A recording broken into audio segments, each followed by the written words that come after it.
जम्मू कश्मीर को लेकर चुनाव आयोग का बड़ा ऐलान। गैर कश्मीरियों के लिए बड़ी खुशखबरी। चुनाव आयोग के फैसले से क्यों खफा महबूबा। चुनाव आयोग ने जम्मू कश्मीर में रह रहे नॉन लोकल्स यानी कि गैर कश्मीरी और यहां तैनात सुरक्षा कर्मियों को लेकर बड़ा ऐलान किया है। आपको बता दें कि चुनाव आयोग ने अपने एक फैसले में कहा है कि अब यहां रहने वाले गैर कश्मीरी लोग अपने मत का प्रयोग कर सकेंगे। जानकारी हो कि आने वाले कुछ ही दिनों बाद जम्मू कश्मीर में विधानसभा के चुनाव होने वाले हैं। ऐसे में चुनाव आयोग का ये फैसला बेहद अहम माना जा रहा है। ये जानकारी देते हुए जम्मू कश्मीर के मुख्य चुनाव अधिकारी हृदेश कुमार ने बताया कि गैर कश्मीरी लोगों के अलावा जम्मू कश्मीर में सुरक्षा के लिए तैनात सुरक्षा बलों के जवान भी वोटर लिस्ट में अपना नाम शामिल करा सकते हैं।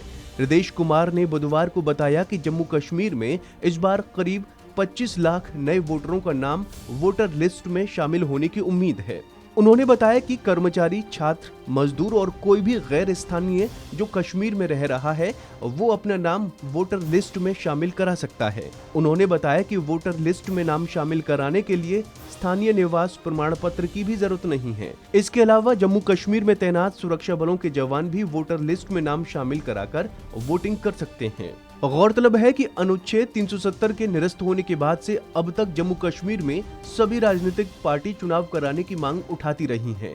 हालांकि केंद्र सरकार का कहना था कि जम्मू कश्मीर की स्थिति को देखने के बाद ही चुनाव कराए जाएंगे।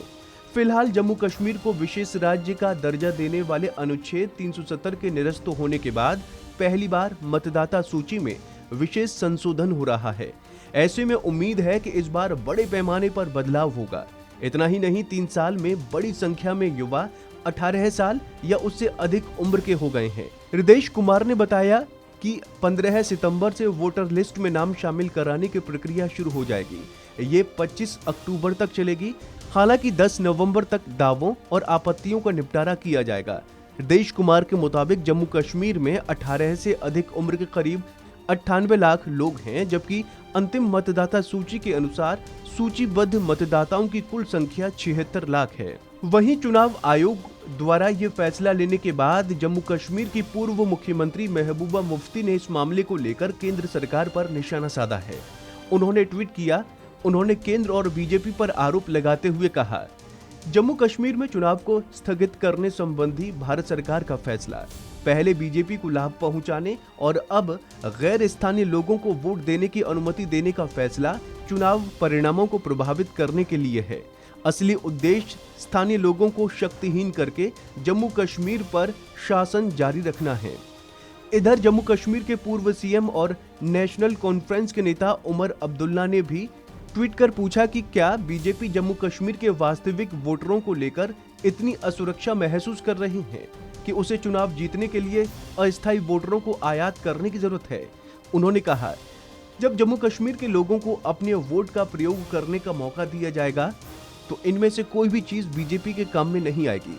गौर हो कि भारत सरकार ने 5 अगस्त 2019 को राज्यसभा में एक ऐतिहासिक जम्मू कश्मीर पुनर्गठन अधिनियम 2019 पेश किया था, जिसमें जम्मू कश्मीर राज्य से संविधान का अनुच्छेद 370 हटाने और राज्य का विभाजन जम्मू कश्मीर एवं लद्दाख के 2 केंद्र शासित क्षेत्रों के रूप में करने का प्रस्ताव किया था, जिसके बाद यहां की कमान उपराज्यपाल को दी गई थी। और जब से लेकर अब तक राज्य में विधानसभा चुनाव कराने की राज्य की तमाम पार्टियों द्वारा मांग की जा रही थी। तो ऐसे ही तमाम अपडेट्स के लिए बने रहिए वन इंडिया हिंदी के साथ।